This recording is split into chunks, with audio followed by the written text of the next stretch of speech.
Willy's World, party time, excellent. Okay, right, excellent. Yo, Willy's World Podcast, dopest dope you've ever smoked. Today, episode 26. Welcome to the lens of the legendary Estevan Oriol. In this podcast, we delve into the captivating world of photography with none other than one of the most iconic street photographers in the world. Join us as we explore his unparalleled vision, unrivaled journey from being a road manager for Cypress Hill, House of Pain, and other massive acts, going through to shooting photos of the bands and going on to becoming one of the most legendary street photographers on planet Earth. He talks about his trials and tribulations, the infamous LA Hands sign, working with Mr. Cartoon, his iconic Cypress Hill music videos, and all sorts of other stuff. So grab yourself a beer, roll yourself a spliff, and let's go on a journey into the mind of the one and only Estevan Oriol. Please excuse the audio, as I'm not an audio engineer, and this was recorded on a phone. Peace. Willy's World, party time, excellent. Okay, right, excellent. Okay, great. Can you just give us a little bit of background on how you originally got into photography and kind of like what was some of the inspiration that kind of in the early days, because your father was a photographer, is that correct? He's the one who gave me my camera. He was like, "Hey man, you're doing some cool shit right now with the low riding." Because I bought a car like in 89, and then I started turning into a lowrider around 91. So he was like, "Hey, you're." I was getting into a car club, a lowrider car club, and he was like, "It's really cool what you're doing with this lowrider thing. You should take pictures of it." And at that time, I was also started touring with House of Pain, because I got a job tour managing with them from 92 to 94. Yeah, no, I remember that. And how old were you when all that happened? 92, I was 26. Amazing. That was the beginnings of hip hop. That would have been a pretty awesome touring around with those dudes. Yeah, it was. And then how did that evolve into you working with Cypress Hill and Be Real and Sean Dog and those dudes? I used to work the door at the clubs, and I met them all there because everybody would come there. So that's why I met Muggs in the late 1980s, DJ Muggs from Cypress Hill. Yep. So he took me down to Cypress Ave shortly after, and that's where I met Be Real and Sendog. And then I told them, "Hey guys, if you ever want to come to the clubs in Hollywood, I work the doors." And Be Real was like, "I'm underage, I can't, homie, but thank you for the offer." And I go, "No, it's all good, because in Hollywood at that time there was all these child legally, but there were kids that were underage, that were actors, they were going to the nightclubs. And it was okay because they were actors, they're celebrities." So in my mind, I was like, well, fuck it. If those underage, actor celebrities can get in the club, and I work the door, but the bosses are making me let them in, then I should be able to let my own friends in too. So that's when I told them, come through, don't worry about the age thing. And what was the club scene like in Hollywood in the early 90s? Like, it was a lot more raw than it is now. What kind of clubs did you work at? Did you work at the Viper Room, or did you work at the Whiskey A Go-Go, or what kind of? Well, obviously these are iconic spots that I've heard of before. What kind of clubs? Yeah, those were live. Those were live venues. Those were live venues where they played live shows. I worked at the place where they had DJs, like hip hop clubs and stuff, like hip hop stuff and raves. Yeah, I remember the early raves. Obviously, I was like 5 years old, but I do remember all that culture. That was pretty impactful. So tell me, you slowly evolved into working as a roadie for, obviously, for House of Pain and then Cypress Hill. What was it like in those early days when those dudes were on the come up? Was it like pretty insightful being a fly on the wall with, the beginnings of the influence of like kind of hip hop culture and like obviously then Mexican infused into rap, like obviously because before it was a little bit, the was mostly New York before that, wasn't it? Yeah, I wasn't the roadie, I was the road manager, okay. Which is like, yeah, the roadie is the lowest level guy on the crew. They're like the errand guys or the carry stuff around.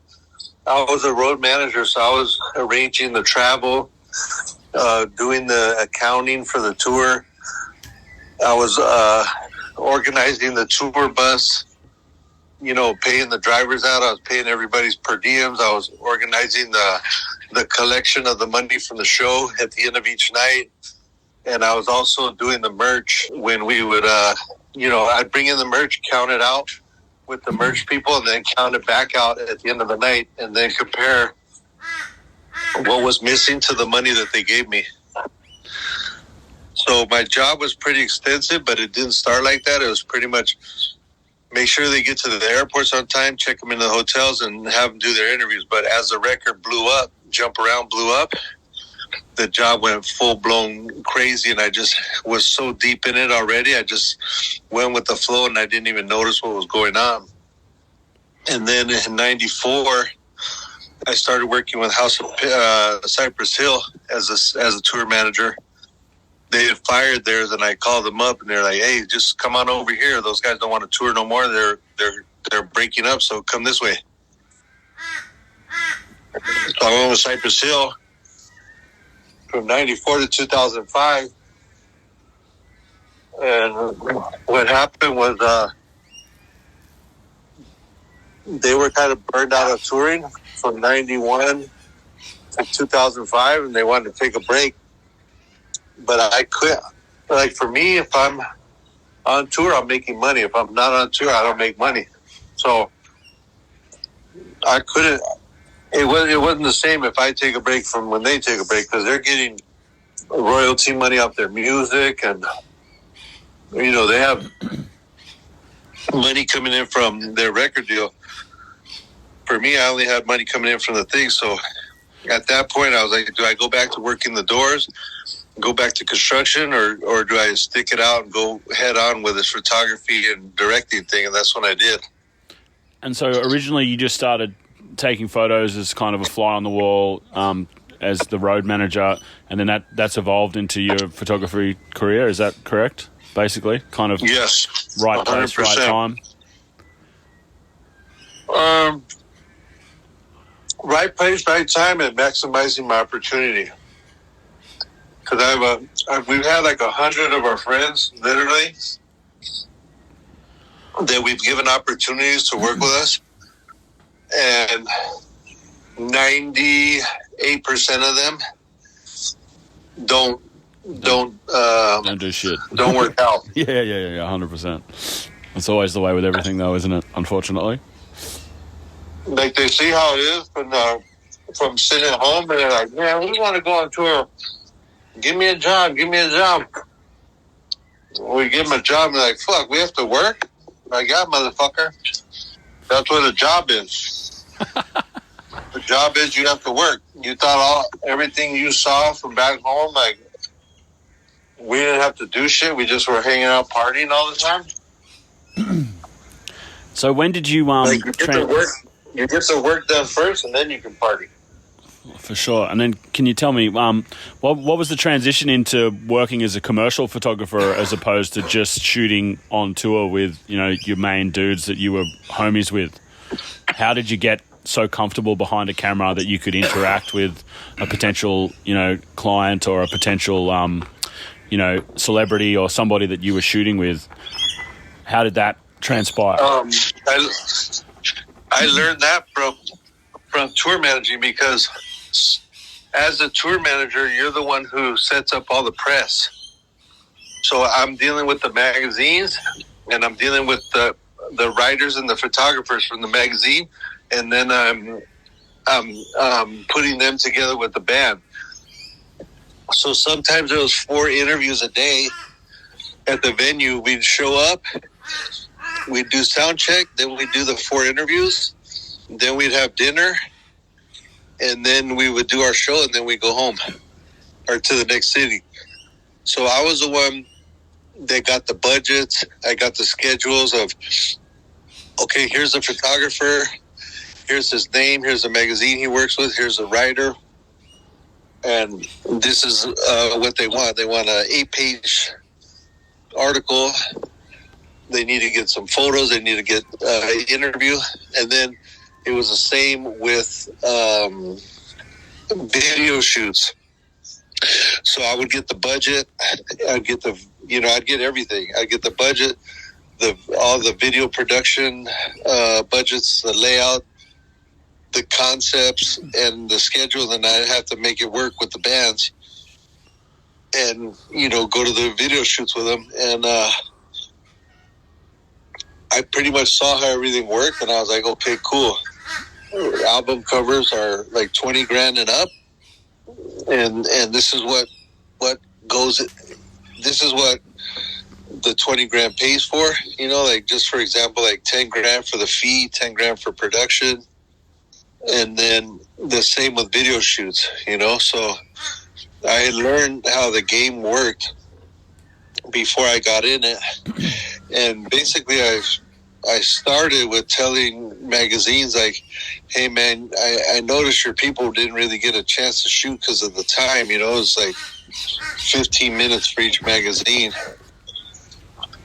and the writer would take up 10 yapping, and the whole time, and the poor photographer was just sitting there like, fuck, I got 5 minutes to make a 4 to 8 page photography essay with one of the biggest bands in the world, and we're backstage at a fucked up venue, And you basically reverse engineered and you learn on the job, which is pretty interesting way to do it. Can That's you tell me? I mean, like, maximizing your opportunities. So what I did was I told them, hey, if you ever need any photos of them backstage or on the stage during the show, let me know. I got some. And they thought, oh yeah, you're just the road, that you could see in their face. They're like, oh, look at the fucking roadie wants a fucking thing. I'm like, no, motherfucker, I'm the road manager, and I really do this shit.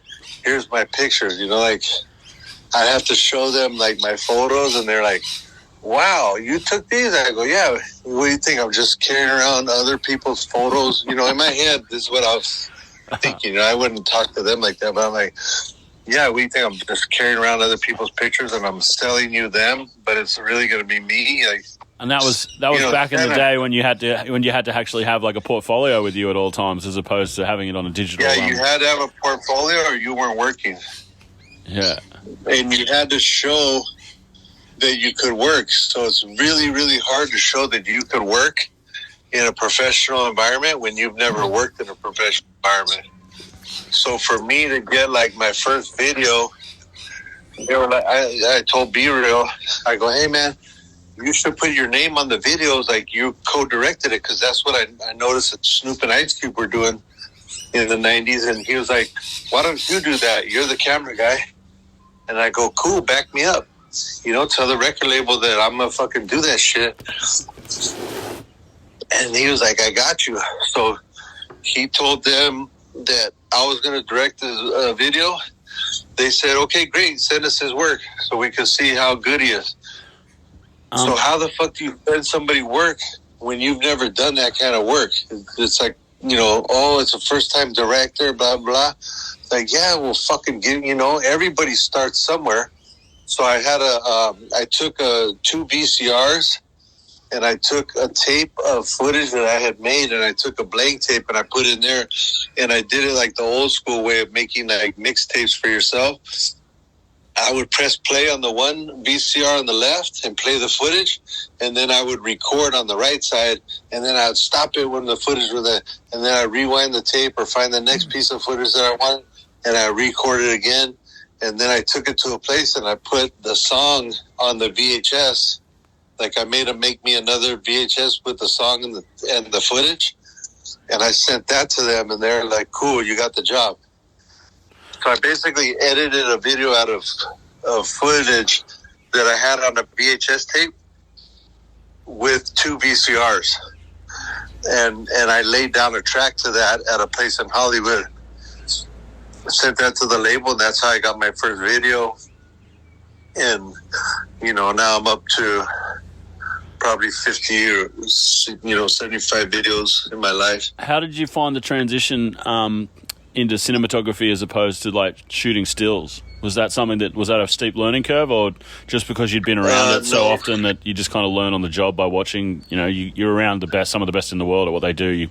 You're obviously a sponge, so you kind of learn on the job. Yeah, kind of like people, it would go hand in hand. Like that's when all those like handheld cam recorders came out. So I kind of like bought one of those, and I was filming with that. And then a friend of mine, Martin, who passed away, he was an English mate, and he told me, he goes, "Hey, I know that your photos would look fucking crazy if they came to life." And I was like, "What do you mean? They're already living, They go, no.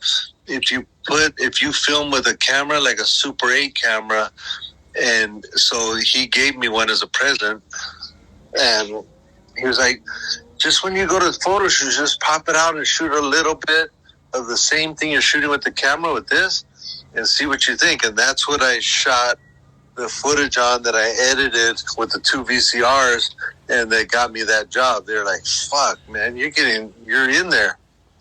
So back in the day, did you shoot with slide film, or were you shooting? No, negatives. With negatives, okay.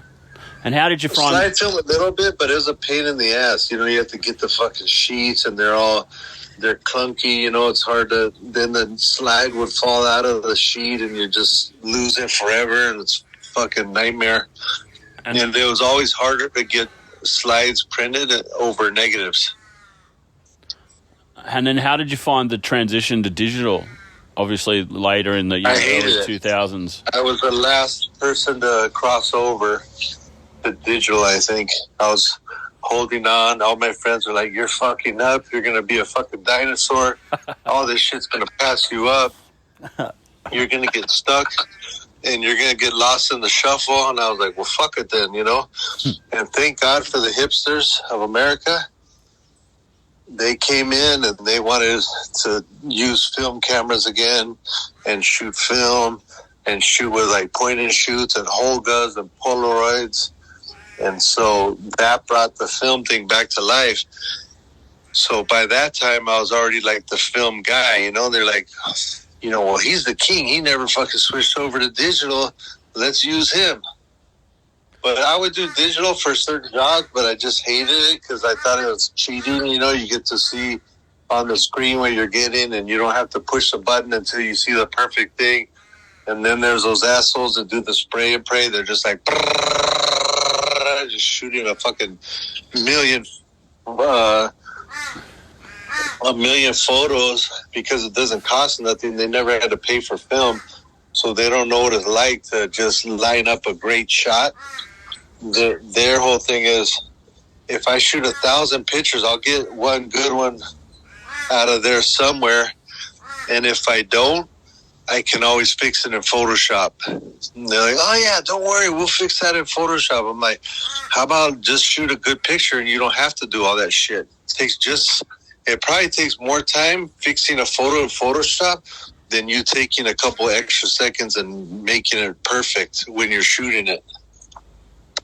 So, on another front, have you ever worked? I've seen some of your work where you've travelled around the world, going to some prisons and some, checking out some dodgy areas of different countries in South America and in Europe and stuff like that. Have you ever worked as a photojournalist on any kind of like big, like for any big magazines like National Geographic or anything like that, or like Life magazine? No, I never got those breaks from those big companies like that.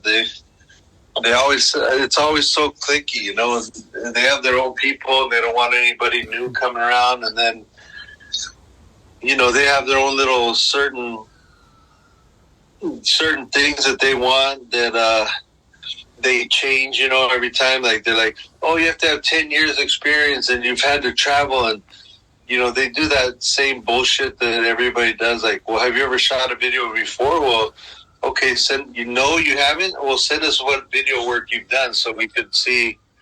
You're like, well, I said, no, I haven't. I have not done a video, so how the fuck can I send you what I've shot, videos that I've done before, So there's always that escape route that they have. Is they'll ask you, well, have you ever done this? And you're like, no. They're like, okay, so can you send us your stuff that you've done before like this? Like, I just told you I've never done it before. I want to do. So they always have this little escape route that the industry, like, basically gatekeeping. Gatekeepers. Yeah, I've done content videos, I've done commercials, I've done documentaries, I've done music videos, which means that I've directed and shot with a camera on all those different formats. So that being said, I'm trying to go into TVs and movies where actors and TVs are different, and commercials with big agencies, with brands is different.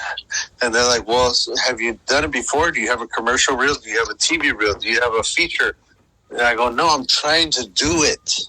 So you understand? I'm trying to get into it. And they're like, oh, well, you're a first-time director for commercials, a first-time director for TV, first-time director for movies. Like, I don't know, kind of rough for you guys. They're first time and this and that. I'm like, just give me a chance, just like everybody else when it was their first time.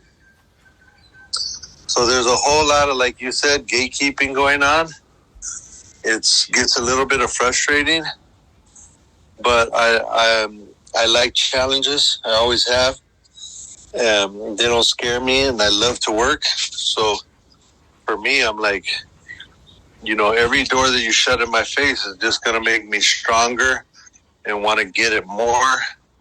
And I'm coming for you. So make sure you put the couch and the refrigerator and everything against that fucking door you shut on me, because I'm going to come through that motherfucker. I love your tenacity. That's fantastic. So can you tell me, how did you originally meet your homeboy, Mr. Cartoon? How did that partnership and friendship form? Was it like an organic thing just because you're into tattoos and you're around the same kind of people? No. Around the same kind of people, yes. But it was my friend Donnie Charles. He passed away. He introduced me to Cartoon. We were at a record release party for this group called Penthouse Players. It was a group that Eazy-E was putting out, and DJ Quick done some work with them. And Donnie picked me up, and he was like, hey, man, I'm going to this party. He was a black guy. And at that time, most of the hip-hop scene, like 98% of it was, black guys or African-American. Mm. When you go to the functions, you would see a couple of the, white Jewish guys from the labels, or maybe a couple of Latinos sprinkled in here and there. So my friend goes, hey, I'm going to pick you up. We're going to go to this Penthouse Players party. I was like, yeah, let's go. So he picks me up. We go to the party. We walk in. There's a couple Jewish guys from the record label over there, mostly black guys. And he's scanning the room with his eyes. And he goes, hey, there's another Mexican homie of mine.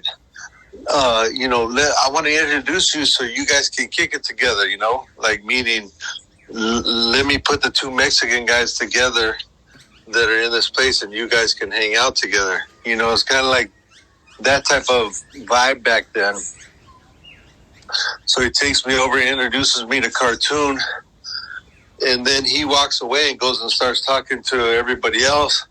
So me and Toon are sitting there, and he's like, hey, man, so what do you do? I go, I'm a tour manager for this new group called House of Pain. And what the one common denominator that we all three had, me, Donnie, and Cartoon, was lowriding and hip-hop. So Donnie, when he was taking me over there, he was like, hey, he lowrides too. So you guys, can chop it up about lowriding. I was like, cool. So when I got over there, I go, yeah, I lowride, and I'm building a lowrider. Donnie's helping me. And I work as a tour manager for this group called House of Pain. Check it out. Here's this promo single cassette tape. You know, the kind, they weren't even in plastic. They were in like the paper covers, like paper sleeves. Yeah. Like little cardboard sleeves. I handed it to him. He goes, hey, I'm going to Japan. I'm going to go mural there's some lowriders. And I go, oh, that's cool. I just got back from there. He goes, what? You just got back from there? I go, yeah, man. Fucking Japan's dope. You're going to trip out on it. That's crazy. I thought I was like impressing you, telling you, yeah, I'm going to go travel and do some lowriding shit. And here you come and just say, oh, yeah, I was already there. So that's pretty awesome. You know, we had a lot of cool like things like that in common. There wasn't many like Mexican, you know, youngsters going over to fucking Japan at that time in 1992, you know?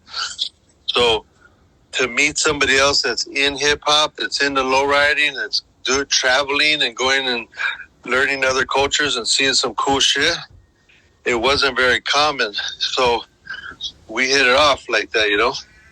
And then you guys ended up having a spot together where you guys had a studio, I think, and he had a studio where he was tattooing people. Is that correct, in downtown LA? Exactly.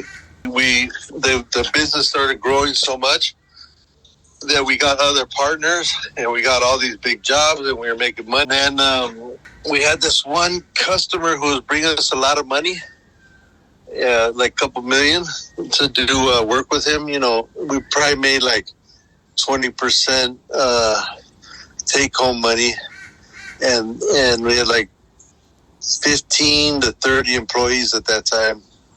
Wow, crazy. So the shit was blowing up, and then that guy who worked for us at that company, who was, you know, okay in our budgets to do all these events, his wife got cancer, so he took a leave of absence. So when he took a leave of absence, she died. And then the 2008 depression or recession started. CFC or whatever the fuck it was called. Yeah, so everybody shut down. Like at that time, that company was so big that they had a main advertising agency, and then they had all these boutique agencies that they were doing different one-off events with, and we were one of those little boutique agencies. So they cut us all loose, all the boutique agencies, and went with their main agency to like tighten up their belt and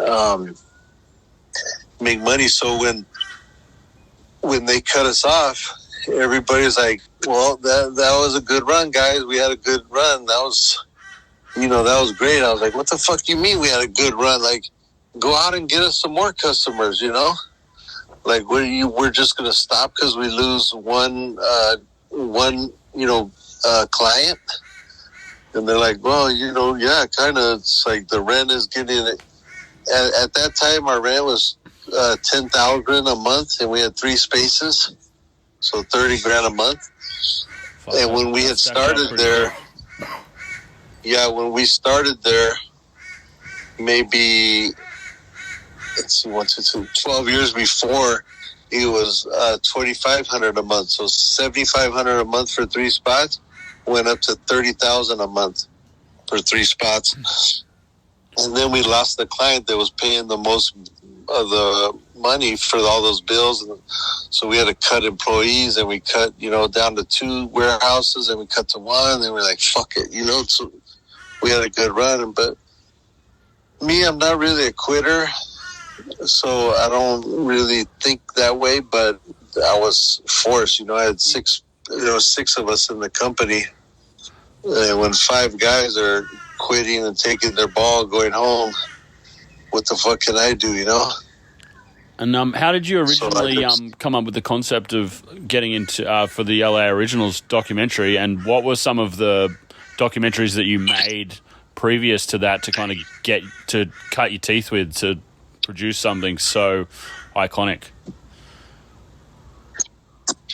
Well, the cool thing about my videos is they were kind of shot documentary style without even trying, because that's what I came from doing. You know, I was documenting culture, like documenting us on hip hop, documenting low riding, you know, through my car club. So I was kind of like implicating like little stories and having it shot like documentary stuff because that was all I knew.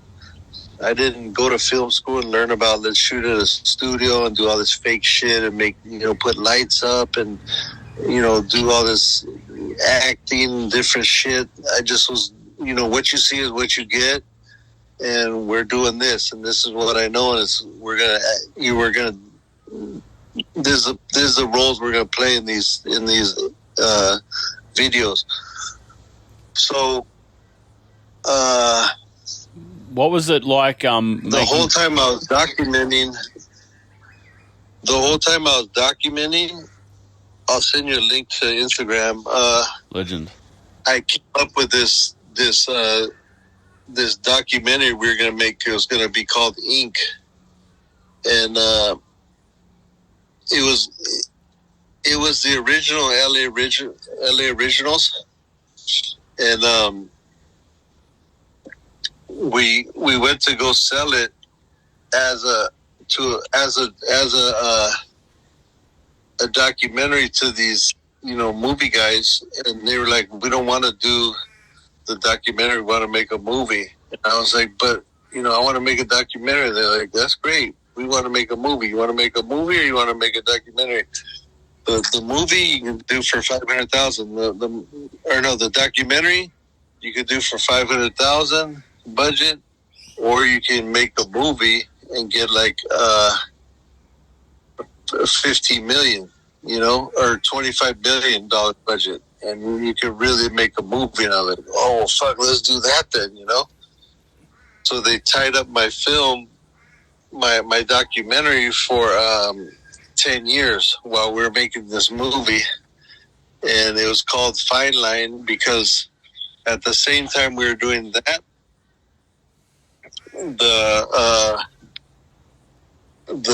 the world started doing these reality shows. And they came to us first. They're like, hey, want to do a reality show? Oh, yeah? Well, we're doing this documentary called Ink. And they're like, well, we want to shoot a reality show. We're like, we don't want to shoot reality shows. They're corny. They're fake. It's just all drama. And it's not real. You can't show it. They make it look like you can do a tattoo in 15 minutes. And it's bullshit. It takes hours to do that shit. And there's so much that they ends up on the editing floor in those, tattoo reality shows. It's like ridiculous. So we shot all those down, and then they took the name Ink and they went to all these different cities, did Miami Ink, Arkansas Ink, New York Ink, Dallas Ink or whatever. And they fucked that word up so bad that they made magazines called Ink and Inked. And so we just got burnt out on that word, and then Cartoon did Fine Line Tattooing, so we were going to call the movie Fine Line. And then we wrote a script for 7 years. They wrote a new script every year. At the end of the 7 years, our deal was up, and they're like, okay, sorry we didn't make that movie. Take it easy. But the guy, Brian Grazer, he was like, you know what? I still want to do that low-riding tattooing movie. Let me do it my way this time, and I'll bring you guys on executive producers. And that ended up being Lowriders movie, the movie. And after that movie came out, then he gave me my footage back, and we went shopping it, and we changed the name and added a few characters in there. And now it's called LA Originals. And what was it like making a documentary that featured yourself? Was it that a little bit different than having worked with so many artists and creatives and different people that you've worked with over the years? Was that a little bit strange? Because obviously you're not a very you don't seem like an egotistical gentleman. You know what I mean? I didn't want to be in it at all. I never did. But then I saw how the world was changing to where everybody's a reality show, everybody's this, everybody's that. So I was like, fuck, I kind of have to show that I'm the one who does this work. Because, there was no longer, you could be, after social media, there was no longer, you had to rely on just your photos to get you a job. Like, like back in the day, you used to worry about okay, there's a job at this building in this office, 20 photographers, send your portfolios, hurry up. Everybody send their portfolios. You send your portfolio, they would whip through them, and in about a half an hour, they would pick who they wanted. So that's how we got work back in the days. Now you have social media. That's how I get 95% of my work is through my DMs. There's no hot chicks DMing me like people think. It's mostly like men and jobs. So, because of social media, you can't just put photos. You have to show kind of your story and what you're about. So I had to start doing that. And then, I became comfortable with it. Fuck it. People know who I am, what I look like, where, everything about me. So fuck it. I might as well just, do this documentary, and I'm part of the story. So the producer who signed the deal, he was like, hey, this is a lot of you. A lot of you is in this story, so you got to be in it. And I was like, well, fuck it then. Let's be in it. And he gave us the startup money to start doing it. And it just unraveled. And, luckily there was some footage of me here and there throughout the years that I could put in there and put my little space in there. The so-called gatekeepers. But it wasn't easy. Those so-called gatekeepers that we talked about before. After LA Originals has come out, obviously it's worldwide hit. Netflix #1, all that kind of bullshit. What kind of response have you had from those arrogant gatekeeping agency types now that you're kind of a little bit more, I wouldn't say mainstream, but obviously have you been accepted more in the mainstream from commercial people that might have looked the other way because of the way that you look? The ones that are sliding in my DMs, yeah. But the other ones, the gatekeepers used to be behind the gate in the house. Now they have an iron truck, the armored truck for the banks. Yeah. They park those behind the gate to make sure I don't get through. So it's kind of, it's the same fight for 30 years. I still have, people still want to see a pitch deck and a this and a that. And man, I proved myself already, what the fuck I do. You know what I bring to the table. I bring the table and the chairs to the table. That's what I bring. And you're just, all we need you to do is cut a check and let us do what we do. You do what you do. You know how to do that. So let us do what we do, and just let's both make some money and enjoy the ride.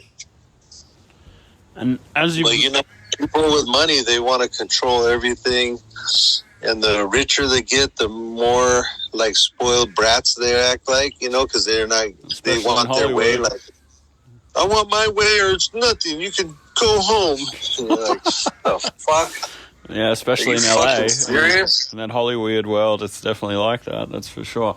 So can you tell me, what would you guys like? Go ahead. What's the next project? Are you looking to make a feature film like the NWA movie or something like that? I'm trying to do scripted, non-scripted. I'm trying to do TV series. One of my favorite TV series, I think is my favorite TV show ever in my life, was this one called Escape from Dannemora. And it's with an old friend of mine, Patricia Arquette, from the clubs back in the days, and Benicio del Toro. People think that me and him are brothers or twins or whatever. I don't see it, but they tell me that. Could be worse. But it's a good comparison. But yeah, it has Benicio del Toro and Patricia Arquette.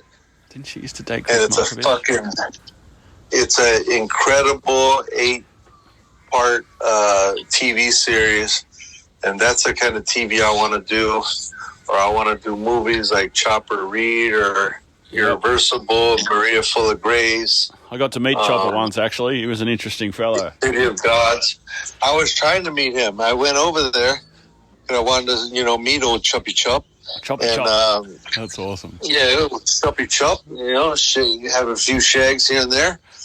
And I went and met up with my Australian friends, and they're like, "Oh yeah, he stays in Tasmania," making it sound like it's down the street to the right, 2 blocks to the left. And I was like, "Okay, cool, let's go." And they're like, "Oh man, you got to get on a fucking plane and do this and that." I'm like, motherfucker, you made it sound like it was like we just hop in the car and get on the motorcycle, go over there.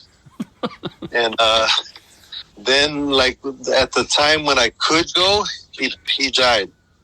Yeah, my friend, he went to Tasmania. One of my mates who I used to run a magazine with, he went to Tasmania and spent 3 days with him, and then he tried to strong arm him into buying. He got into making art at the end of before he died, and he tried to get my mate to buy a bunch of art off him. Actually, it's kind of funny. So obviously you've seen a lot of kind of hip hop rappers and stuff start to get into that TV game with, you know, obviously 50 Cent and Irv Gotti and all those dudes with Power and all those different shows.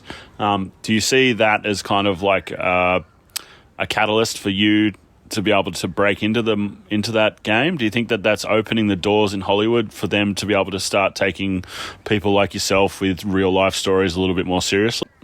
How are you, buddy? Yeah. Good. Sorry about that. Zoom's a fucking pain in the ass. So can you tell us, through all the years of trials and tribulations, you've got a very strong mindset. What kind of advice would you give to an 18-year-old version of yourself in today's modern era with Instagram and, you know, like all these different streaming platforms? And, you know, what would your advice be to a young creative if you were, you know, to go back in time, but you lived in this time frame, but you were talking to your 18-year-old self, so to speak? I would say shoot more, and you know, don't rest. Just go all out. Don't go around a lot. You know, when I should have been just, you know, fucking murdering it out there in the industry. But I was more into, you know, fucking around with my friends and all that shit. And a lot of those guys I spent time with so much and did so much shit with, I'm not even friends with them no more. So, of course, they're good memories. But if I would have just worked harder, and I would just be like 10 times further. And where's the goal? What's the goalpost that you keep changing? Obviously, you push it forward. Where would you like to be in 5 to 10 years? With a couple movies under my belt, about 10 more books out, and then my clothing lines to be, you know, that much bigger, and you know, what I like to do is make money to have more fun, and I don't make money to save it and be, you know, hoarding it in a bank account somewhere. I make it, I have fun, I take people around that are with, you know, hanging out with me, I take them with me and get to, you know, we go eat better food and go to nicer places and do cooler shit and, you know, just travel and see the world. You know, I just try to, you know, get more, you know, cover more ground in the world. Because there's plenty of people that just settle for their life, you know, what they do, and they're cool with it. And we need those people too, you know. Not everybody could be out there running around and going, you know, doing the most they can. We need some, like, I love going to a restaurant and see like a 65, 70-year-old man who just has the menu. What do you want? Sorry about you that. Tell him what you want, and he comes back, the order is perfect. This, and this, right? Is your order? And you're like, yeah, perfect. And they come back and it's all fucked up. So I like those guys that, you know, they're content with their job and their lifestyle. They go to work 8 hours a day. They come home. They get a dinner, and they put on their favorite TV show, a 6-pack of beer, and they just have their food, drink their beer, go to sleep, get up the next day, go to work. You know, that we need those types of people too. And you know, I got nothing but love and respect for them, because they can do that. I go crazy, you know, doing the same thing every day. 100%. I have to, So you've been at the formations of quite a lot of street culture, I guess, obviously, and most of its Californication comes from where your neck of the woods. What was it like being around the explosion of graffiti and LA being like such a staple point in that? oh, it's been insane, and it's been great because I've got to see it evolve, so many times in so many different ways, and see the artists that I knew from back then, and then to see them grow into what they've become, to seeing now the new young guys doing different styles that are just massive, like those new rollers that they're doing. I don't know if you've seen the building over here in downtown LA. Yeah, I've seen that building. They did one. Crazy. They did one in Miami, and it was incredible. All the, they were like, "Oh, Art Basel, it's so great." All these artists went up there and they beautifully decorated this this building that's been abandoned and run down and looks like shit in the world. And this is great. And then here, there's a building that's been abandoned and looks like shit, and they spent $15 billion on it. They need another $15 billion to finish it. And Chinese company, and they went home. They're like, we don't have no more money. Fuck it. We're going back to China. So there's this 3-building thing downtown. I didn't even notice it because I just think all the new buildings are eyesores anyways. So I try not to look at them. And the fucking artists here, when they saw the Miami thing, they're like, fuck it, we could do that. And we could do it better. And they just all went up there and killed it. And it looks insane. But when you see what the new guys are doing with these rollers, they put their 3 initial graffiti crew on 8 floors, 2 floors per letter. So they go on 1 floor, they write half of the letter, they go down a whole nother floor, write the other half of the letter, and it matches up perfectly. Like if there was a fucking projection and they're just going over it. I don't know how the fuck they did it in the rain, in the night, with police helicopters going up there, shining lights on them and cops going in there. But they did it beautifully. It was beautifully executed, and it looks great. I wish I could buy the building and leave it the way it is, just, finish it. And just be like, yeah, fuck it. It is what it is. And, that's what the graffiti world has come to. And what is there anyone? It's not scribbling my name on the wall or wherever. Yeah, it's fucking doing an 8-story fucking piece of your crew on top of a skyscraper in LA. Like, fuck, man, that's incredible.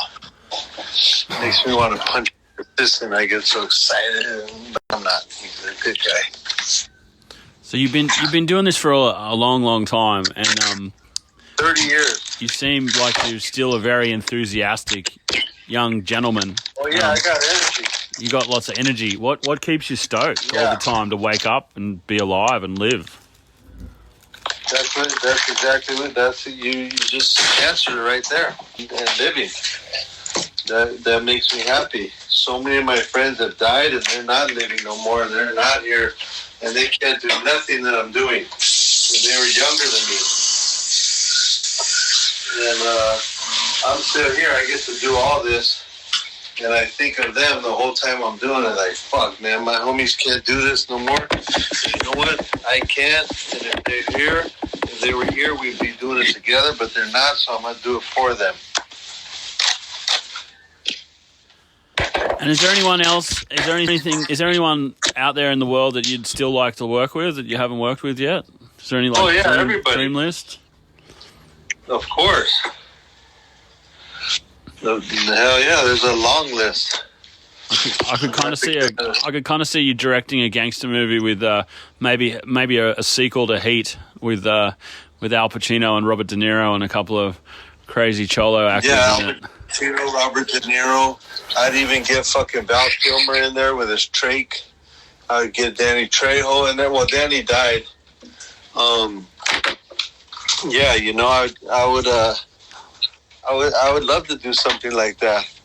Even get like a Selma. You know, I want to work with some women too. I don't want it to be all men everywhere. Have you ever worked with Robert Rodriguez at all?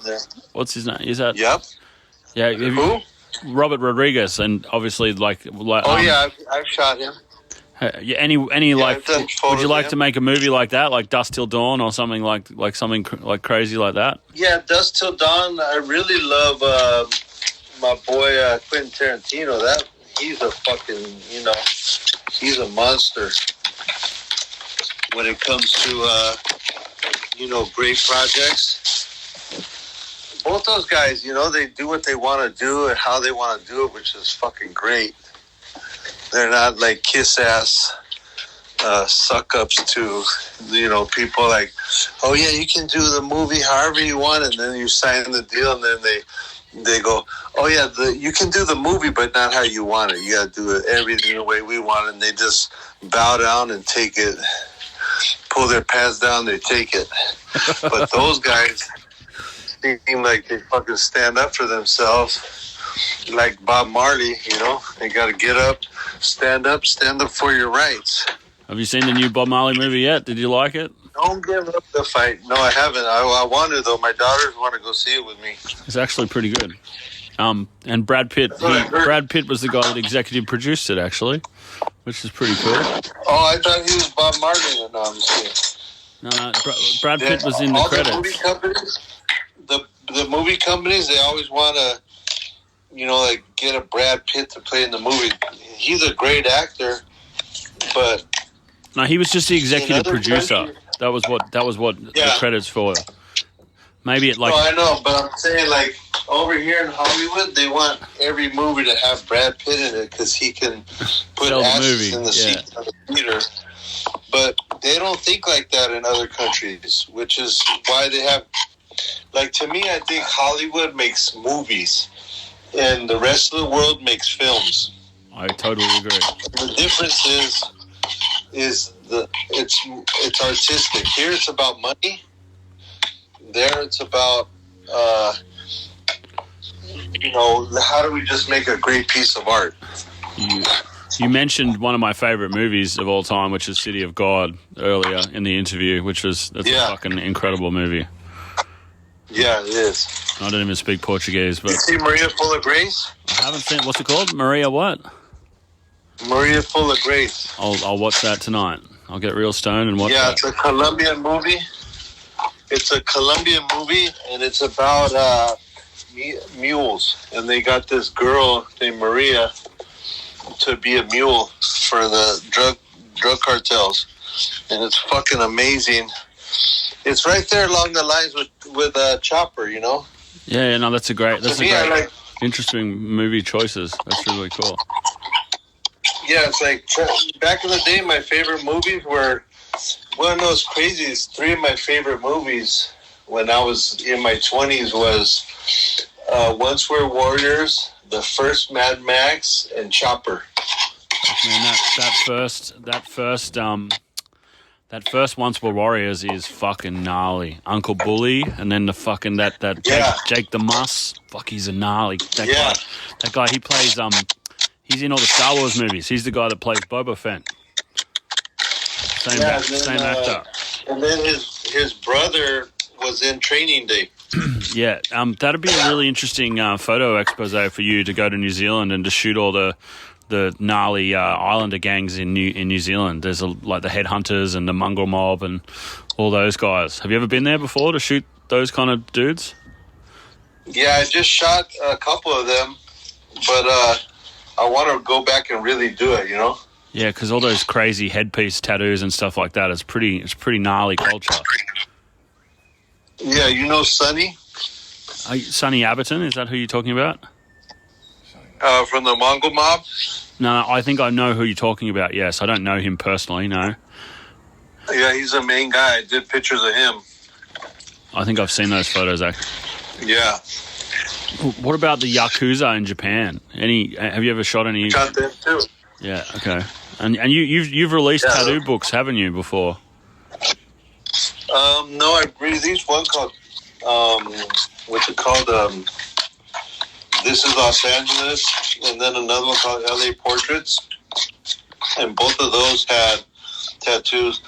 I did a book recently called Bososoku, and it's the Japanese motorcycle gangs that are like the young guys that the Yakuza goes and picks from.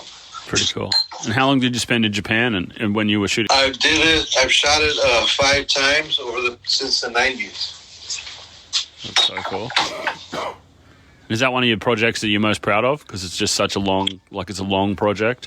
I never thought of it like that until the last time that I went and shot it, and then I put out a zine, and the zine went so good that we did a book of it. And how do you go about finding a publisher for something like that? You've obviously got a book. You got an agent that deals with all that bullshit. No, I have like different places. People go, "Oh, you should shoot this or you should shoot that," and I go, "Oh well, I'm only here for this amount of time, but that would have been great." And they're like, "Well, no, let's go try and do it." So I've got a couple more. Have you ever seen Crocodile Dundee? What's that? Have you ever seen Crocodile Dundee? Yeah. Remember, it's not a knife. This is a knife. Yeah. Exactly. That's how. I love that guy. Yeah. He died, right? I think so. Yeah. No, he's not still alive. He's a fucking Aussie legend. He used to be a painter on the Sydney Opera House. Harbour Bridge, sorry. Okay. Sydney Harbour Bridge. Pardon me. Nice one. Anyways, is there any other? That's pretty. One last question, and thank you very much for your time. I really appreciate it. You've given me a lot of time. I do really appreciate it. It's really interesting to hear your kind of context on the world. It's I think a lot of younger kids need to hear from an old school, player like yourself that the world needs more people to not lick the anus of Hollywood. You know what I mean? We need original creators. Yeah. So where would you like to go with the movies that you want to make? Like what kind of films would you ideally like to produce and direct? And would you be writing your own screenplays?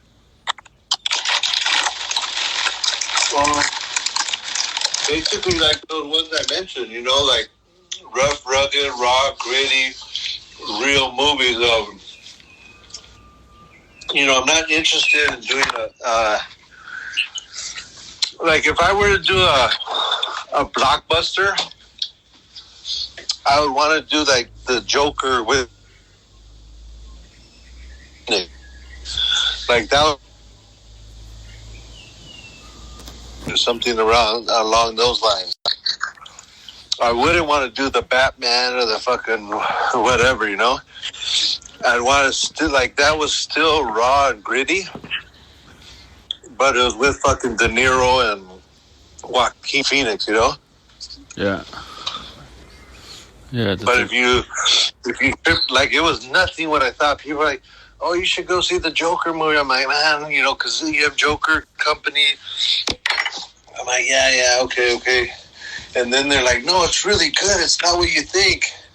And then I saw it. I was like, "Fuck, man, that was badass."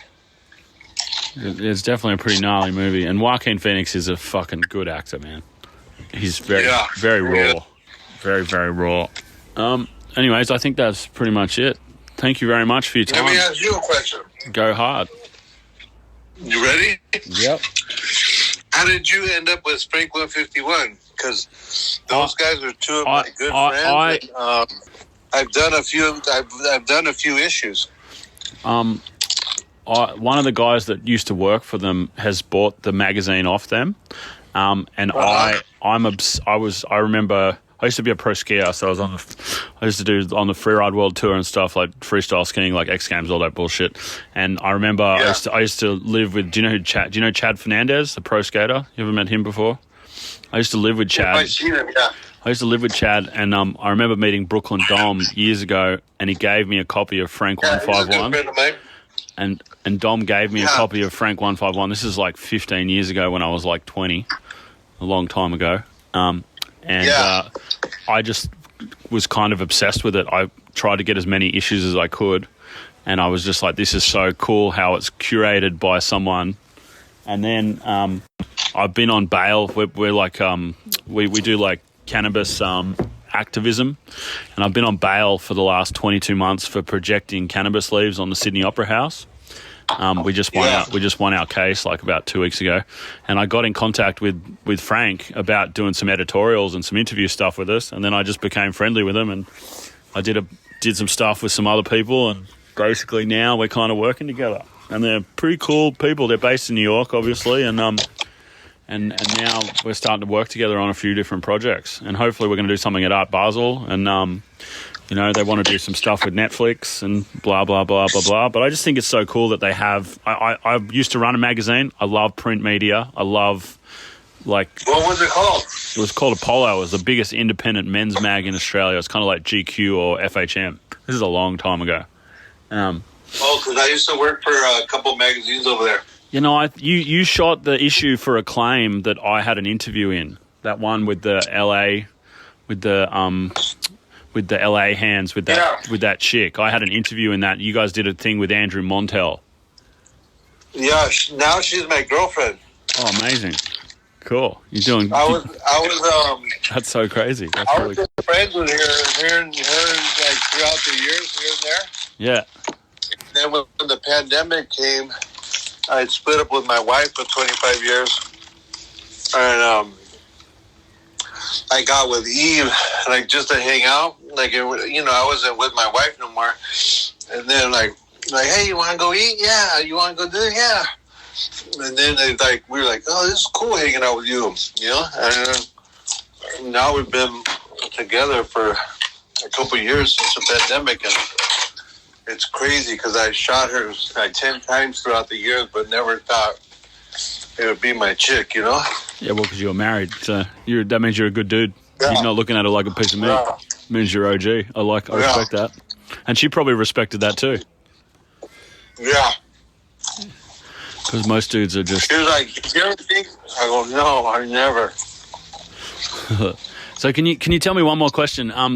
How did you come up with the LA hands thing? How did that come about? And, that's become such a iconic part of California culture. How did that originally come about? That was just like a gang member thing that like gang members would want to do instead of throwing up their neighborhood, which was like such a specific part of LA. Some gangs only have like 2 blocks. Some gangs have like miles. So the way to be like universal if you want to throw up like a gang sign, is just you throw up in LA, and that would like cover the whole city, you know. So like only people in the gang world knew about it. And I was shooting a gang member, and she threw up at her neighborhood, and I was like, because she was wearing one of my shirts. I was like, can we just throw up LA so it's like more universal? And she threw up the LA. And back then I wasn't into shooting like details. I shot more more like the environment, like a person in the house with the front of the car and the driveway and the whole nine. And it was very rare that I'd go and shoot a close-up shot. And when I saw that, I was like, oh, that's cool, the fingernails and the jewelry. I went in and shot it, and then I put it away for like a year, because my whole thing, I don't know if you've seen the Banksy movie.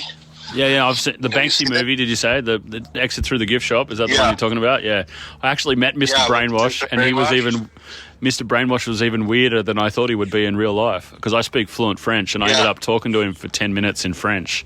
I smoked a joint with him. Yeah, Thierry, you fucking nut. He's a lunatic. I used to work for the clubs for him. He used to be a club guy in L.A. He was like a good-looking, like not good-looking, but a cool-looking little fucking French guy. Wore a suit all the time. Mm-hmm. And he was like the most stuck-up dickhead, but he had all the finest bitches coming to his club. So I used to lie and make my 6 on my ID a 0, so it said 60 instead of 66. And so I was going in all his clubs with a fake ID. And then later I, became cool with him, and I worked a couple of his clubs, and then he became Mr. Brainwash. But like he said in that movie, like, I just like to do the filming, and when I see, if I'm there and I'm filming it, that's the fun for me. And then once I'm done. I already was there. I lived it. Like, I don't need to see it again. So I put the photos or the videos away. And that's exactly, I was like, fuck, that's what I do. But I never thought of it like that. But that's what I did. So for that photo, I put that away for like a year. Never even looked at it again. And then when people say, send us your photos for this interview, send us like 10 of your favorite photos, I would send that, and everybody liked that photo so much. I ended up, it was on the plane. It was on the cover of this graffiti magazine called Big Time. It was on, they would pick it for a lot of different stuff. So this must be a picture that everybody liked, So I ran with that one, And how did the OG Slick version come about that it led to the Mickey Mouse kind of collab that kind of blew up well, I put in years and years of work pushing that image. So, when you do so much work and you push something so much, everybody sees it and see like that. Oh, that's successful. I'm gonna do the same thing, and it's like that with everything, If you see, like, if you look at music or art or fashion or anything like that, you see successful stuff. People see what's successful and they run with it too. But nobody's ran like I have for 30 years. All right, man. Well, thank you so much. Nobody. Thank you so much for your time, dude. I appreciate it. We'd love to work with you in the future, and maybe bring you over to Australia or do something with Frank somewhere in the States. Yeah, I'd love that. I'll touch base with the dudes. I'll write this interview up, and then I'll send it through to you, and then I'll chat to them. Maybe we can do another issue with you, with Joker or something like that. Yeah, that'd be sick. That'd be sick. You've seen the ones I've done, right? No, I actually haven't seen the issues that you've done. They sent me a bunch of issues, probably about 3 or 4 months ago, because I've been stuck in Australia. I'm coming to America in a month or two again, because I've been on bail for that stupid stunt that we did, so I wasn't allowed to travel for almost 2 years. Yeah. Australia's a bit of an anal anti-state. Yeah, if you see the Jamaican one or the ink one, the cartoon and my one, the LA one. Yeah. I did all those, and then I contributed pictures in like the Booyah tribe one, the Polynesian one, and so a couple other issues. Did you? Makua Rothman was the one that he was in that Polynesian one, wasn't he? Interesting. He might have been, but I think my pictures were the Booyah tribe. Epic, man. Awesome. Thanks so much, man. I really enjoyed that conversation. It was really interesting to see your perspective on the world. You've got a lot of energy. It's very I can feel it coming down the phone. It's contagious. It makes me want to live my life a little bit. Yeah, go hard. Hell yeah. Anyways, G, hopefully we get to meet in person and do an interview on camera sometime in the near future. And it was lovely talking to you. Thank you very much for your time. Too. Have a good afternoon, and I'll be in touch. Thank you. Thank you, my friend. Have a lovely afternoon. Bye-bye. You too.